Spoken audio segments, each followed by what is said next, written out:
Dear viewers, welcome to Finite Element Analysis. In this video, we are going to see the finite element analysis general procedures. What are the steps we are going to solve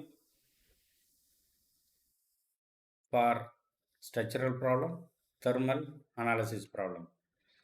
The general step to follow while solving a structural, thermal, fluid mechanics, electromechanical, biomechanics problem, the following 8 to 9 steps we are going to use for solving complicated structural problems.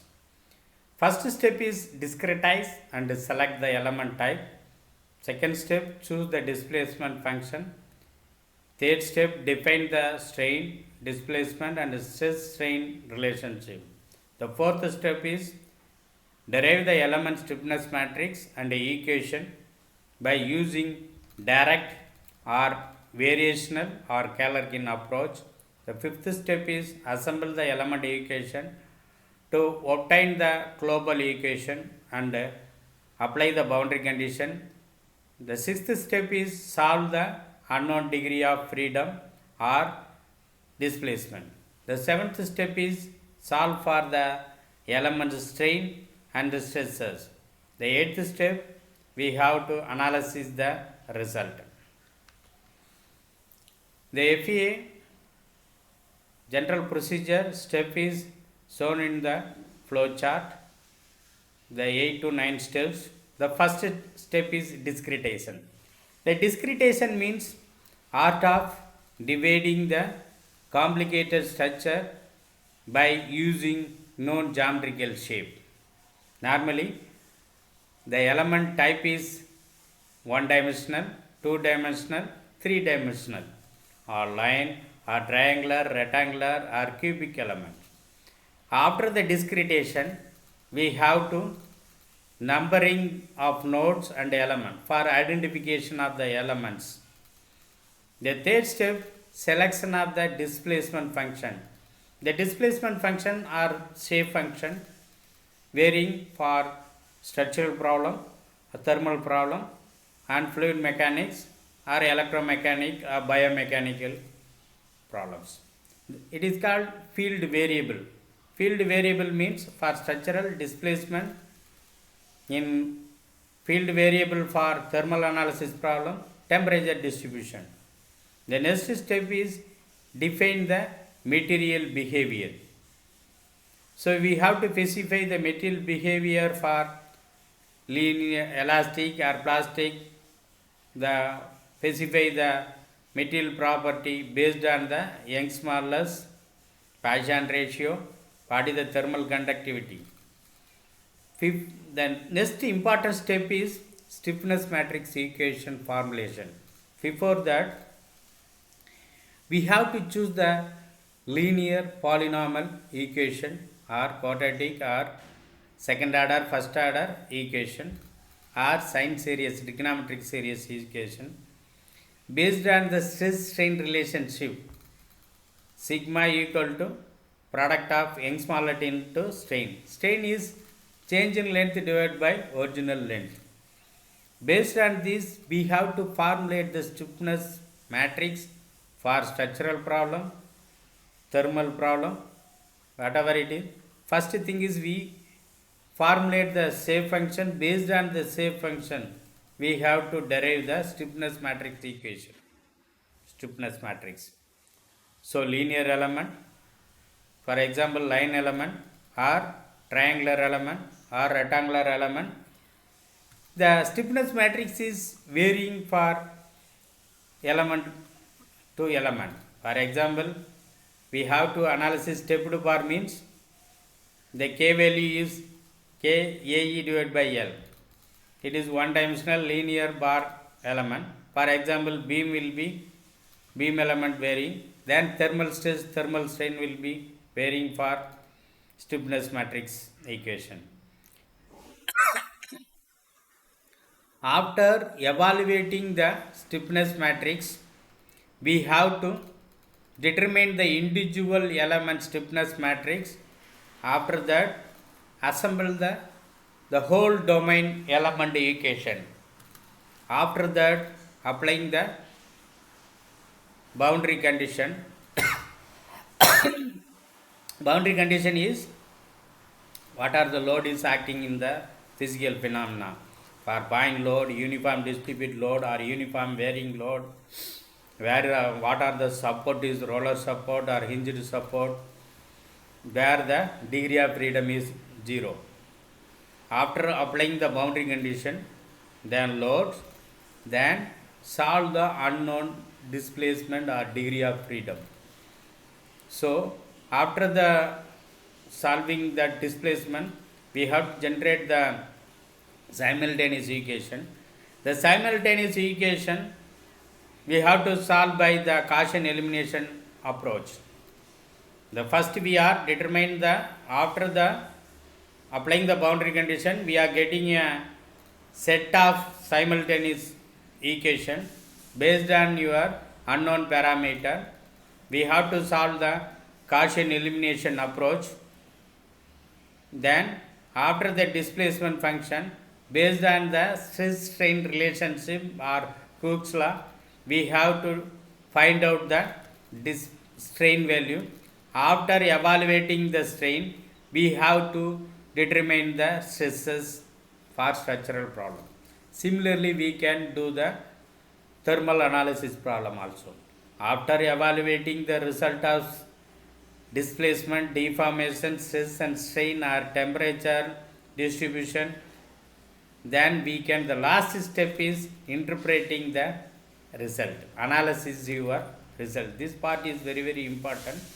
Why we are going to the finite element analysis? Finite element analysis giving an approximate solution. The approximate solution we are going to converging to the exact solution by using a discretization approach or increasing the element order or both discretization and selection of the order of equation. The FEA general method that we have categorized in 3 categories grouping: pre-processing, analysis and post-processing. The pre-processing, analyzing, post-processing we are following in the ANSYS. The pre-processing means the geometrical modeling and meshing, then material properties assigned, then load condition, finally solving. After that, post-processing, interpreting the result. In the interpreting result, in theoretical component we are getting a only numerical value. In ANSYS we are getting a graphical result, a contour plot or 2-dimensional or 3-dimensional contour surface plot. From that, where is stress is concentrated more, that area how we can modify the material, how we can change the design. This is the thing is the first processing is important steps. Then another thing is the graphical value is given where that stress more occurred. That area maybe we can change the geometrical shape, or maybe you can reinforce from the material side, or sometimes we can use that composite material. Then or otherwise we can material thickness, then load. Based on this we have to, from the first process we are getting a yield, more yield. Then only that, actually that finite element analysis used for design engineers. Why it is, you can select the optimum geometrical shape, optimum size, optimum material size, optimum material weight based on the first processing result. The polynomial approximate in 1-dimensional, actually the starting I am giving, I say the finite element analysis giving approximate solution. Maybe you can ask the question to why we are going most of the design engineer concentrate in finite element analysis for design purpose. The FEA giving initially we are assume 1-dimensional, 2-dimensional, 3-dimensional. It is giving an approximate solution. But in iterative process. We can mapping to the exact solution. That's why we are all the finite element engineers and mechanical, aerospace, automotive engineer using finite element analysis. The first diagram is indicate the only the exact solution mapping it one point only, but we are using only pi of x equal to constant only. The second diagram shows that linear approximation is the 2.3 region is mapping with your exact solution. We are selecting a linear approximate solution. Pi of x equal to a1 constant plus a1 into x. The third diagram is quadratic then approximation. You see that the equation is pi of x equal to a0 plus a1x plus a2x square. So it is almost mapping to your exact solution. Summary of the major steps in finite element analysis. The first step is discretization. Discretization is art of dividing the complicated structure by using known geometrical shape, line or triangular, rectangular or hexa, then circular or cubic or Greek element, depends upon your analysis or depends upon your accuracy.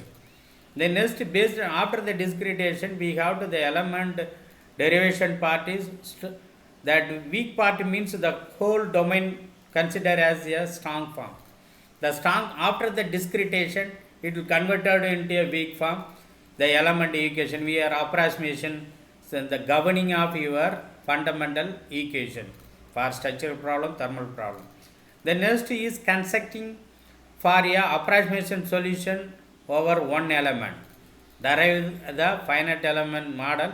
Actually, general finite element equation is K, U equal to F. K will be indicate the stiffness matrix. U will be the displacement vector equal to force vector. This common general equation. So the first element in the piecewise, the name itself infinity to finite element. So finite one element taking your formula is the stiffness matrix, stiffness matrix, displacement function and force vector. Then assemble the whole domain. Then apply the imposing the boundary condition. From the after applying the boundary condition, we have to generate the based on the unknown parameter simultaneous equation. Then solving the equation by using Gaussian elimination approach. After getting the result, we are analyzing the force computation, interpreting the result. So today we are seeing that what are the fundamental general concept of structure of finite element analysis for throughout that structural problem or thermal problem or fluid mechanics CFD.